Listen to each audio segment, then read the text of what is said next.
Long before the Philippines gained its freedom, one man stood above the rest, not with a sword or gun, but with a pen and a mind that inspired a revolution. His name, Dr. José Protacio Rizal Mercado y Alonzo Realonda. Rizal was born on June 19, 1861, in the small town of Calamba, Laguna. Even as a child, he showed brilliance and deep curiosity about the world. He loved reading books, learning new languages, and studying nature. By the age of 3, he was already reciting the alphabet. By the age of 8, he wrote his first poem, a sign of his early genius. Rizal came from a well-educated and principled family. His parents, Francisco Mercado and Teodora Alonzo, taught him the value of hard work, education, and love for his country.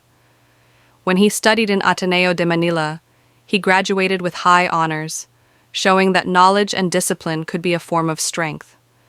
He continued his studies abroad, in Spain, France, and Germany, where he became a doctor, writer, and philosopher.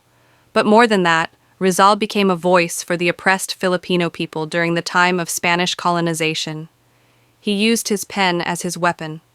His novels, Noli Tangere and El Filibusterismo, opened the eyes of Filipinos to the truth, the injustices, the cruelty, and the corruption of the Spanish friars and government.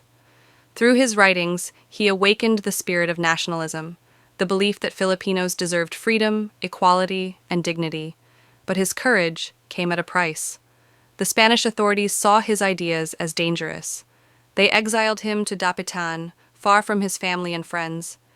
Even in exile, Rizal continued to serve others, teaching children, treating the sick, and improving the lives of the people around him. However, when the Philippine Revolution began, the Spanish government accused him of being part of the rebellion.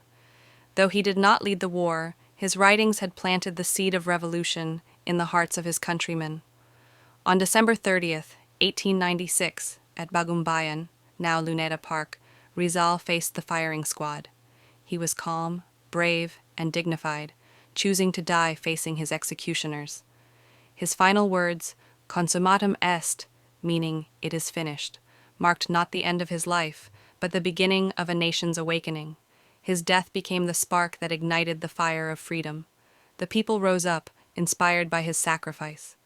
Rizal proved that true heroism does not always come from violence or war, but from the power of knowledge, love for truth, and the courage to stand for what is right. Today we remember Dr. José Rizal, not just as a national hero, but as a symbol, a reminder that one person's mind and heart can change the destiny of an entire nation. He who does not love his own language is worse than an animal and a smelly fish. Dr. José Rizal.